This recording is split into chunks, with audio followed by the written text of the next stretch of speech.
What's up guys, you're watching the Sit Show, and if you're new to my channel then don't forget to subscribe and a like. And today our topic is the PlayStation 5 errors, and I'm just going to show you how to fix this error. And the error is that CE-111161-1. Please check the connection status of HD camera and a PS camera on your PlayStation. So I'm just going to share my screen on the left side, and here we are at the screen.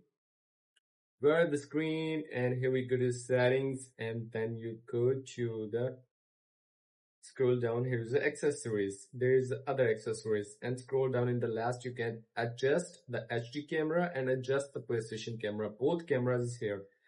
Which one you are connected, you're just setting. When you connected, you get here your own video in the your HD camera isn't connected. So if it's not connected, so you must check your cables, HDMI's and camera cables. And after that, if you get screen here, you will fix all the settings, left, right, bottom, and all the stuff. So simply that's how you can fix this error. And if you want to ask me a question, then leave a comment in the comment box, and see you soon for the next one, for the next topic.